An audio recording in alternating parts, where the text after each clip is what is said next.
Eat my blood as I make more money. Before the cock crowed, before the sky began to change its color, Ngozi woke up suddenly. Her eyes opened as if someone had called her name. She sat up on her mat and listened carefully. The village of Umuawa was quiet, too quiet. This was the hour she trusted most. Ngozi did not stretch or yawn like normal people waking from sleep. She already knew what she had to do.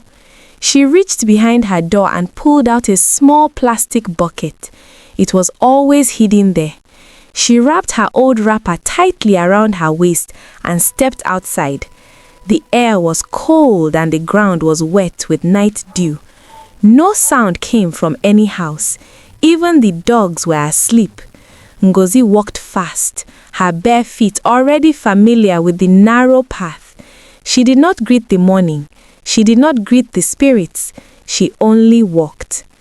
At the far end of the path stood the public toilet, a place people avoided unless they had no other choice. During the day, it smelled badly. At night, people said strange things moved around it. But for Ngozi, it had become part of her daily life. She entered quietly and closed the door behind her. Inside that small hidden place, Ngozi did what she had been doing for many months. Her hands no longer shook. Her heart no longer beat fast with fear. What once felt shameful had become normal. She finished quickly, covered the bucket, cleaned herself, and stood still for a moment.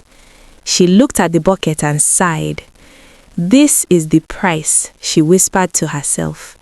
She stepped out just as the sky began to change from black to dark blue. Soon people would wake up. Soon the village would come alive. But Ngozi had already done the most important part of her day. She returned home quietly and placed the bucket where no one could see it.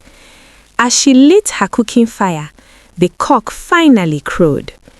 By the time the sun rose fully, Umuawa market was already alive. Women spread their goods on the ground. Men argued loudly about prices. Children ran around laughing and chasing each other. Smoke from cooking fires rose into the air and mixed with the smell of dry fish, pepper, and palm oil. Ngozi's stall stood near the center of the market. It was no longer small like before. She had built a better shade with wood and zinc. Her pots were bigger now. Her fire burned brighter. As she began to cook, something happened again, just like every other day. The smell came. It did not rush. It moved slowly, like something alive. It entered noses and stayed there. People stopped walking. Some swallowed hard. Others turned their heads without knowing why. "Is Ngozi cooking already?" someone asked. "Yes," another replied. "I can smell it." That was all it took. People began to move toward her stall. Some came slowly, pretending they were not interested. Others came fast, afraid the food would finish before they arrived. Ngozi stirred her pot calmly. Her face showed no emotion. She added pepper, she added salt, she added oil. Everything looked normal. Then she waited. When people were busy counting money, when eyes were turned away, Ngozi picked up the bucket. Her movement was quick and careful. She poured the secret ingredient quietly into the pot and covered it immediately. No one noticed. Nothing changed on the surface. The food still looked the same, but the smell grew deeper, stronger, heavier. It wrapped itself around the market like a spell. Ngozi stirred again and wiped her hands. The food was ready. Before Ngozi could even call customers, they were already there. Men stood in a long line, some holding plates, others clutching money tightly. Women stood behind them, adjusting their wrappers impatiently. Children squeezed between legs, begging their parents. "Ngozi, hurry! Please don't finish it. I came since morning." Ngozi served quietly. She did not rush. She did not smell too much. She only served. People ate. Some closed their eyes as they chewed. Some nodded their heads slowly. Others said nothing but returned again with empty plates. "This food is too sweet," a man said. "I don't know why, but I can't stop eating," another replied. "My wife's food does not taste like this anymore," someone whispered. Money changed hands quickly. Ngozi's purse grew heavy. Before afternoon, one pot was already empty. She brought out another. Other food sellers watched in silence. Their pots were still full. Customers passed them without stopping. Some shook their heads. Some cursed their luck. Ngozi's store remained full until evening. Yet one thing remained strange. Ngozi never ate her own food. She drank water. Sometimes she chewed kola nut, but she never tasted the food she sold. No one noticed. No one cared. Before this success, Ngozi's life was full of pain. She lost her husband early. She had no children. Poverty followed her like a shadow.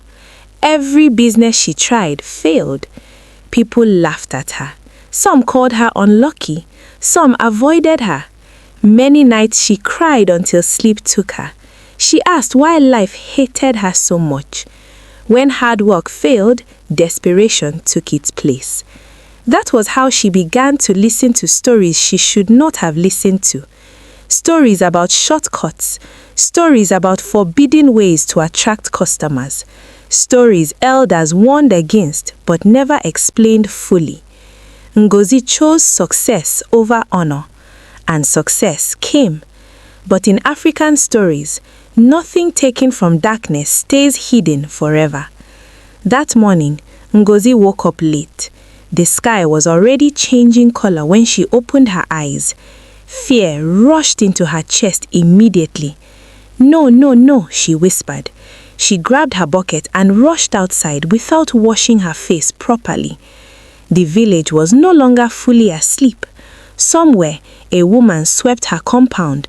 Somewhere, a child cried. Ngozi walked faster. At the same time, her neighbor Infonanya woke up suddenly with sharp stomach pain. Half asleep and confused, she rushed out of her house toward the public toilet. She did not knock. She did not call out. She pushed the door open. What she saw made her freeze. Ngozi turned slowly. The bucket stood between them. Silence filled the small space. For one long moment, nobody spoke. "Infonanya," Ngozi whispered, stretching out her hand. "Please, listen to me." But fear had already turned into understanding. Infonanya screamed. The scream was loud and sharp. It tore through the morning silence. People rushed out of their houses. Men grabbed sticks. Women tied their wrappers tightly. Everyone followed the sound. At the toilet, Infonanya screamed again, pointing. "This is what we have been eating," she cried. The crowd looked. They understood. Shock passed quickly. Anger followed. "Our children ate this food. Our husbands. All this time." Ngozi fell to her knees. She cried. She begged.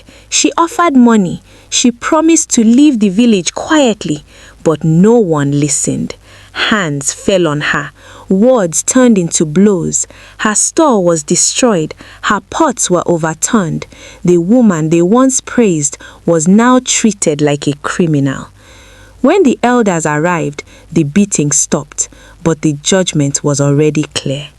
"You are forbidden from cooking in this community," the eldest elder said. "You have broken our trust." Ngozi said nothing. Her voice was gone. She returned home bruised and broken. The money she once loved meant nothing now. Children pointed at her. Neighbors avoided her path. Days later, she left Umuawa before dawn, the same way she once chased success. Till today, elders tell her story at night. They warn their children. Not every sweet food is clean. Not every success is a blessing. And no secret stays hidden forever. Ngozi rose fast, but she fell harder.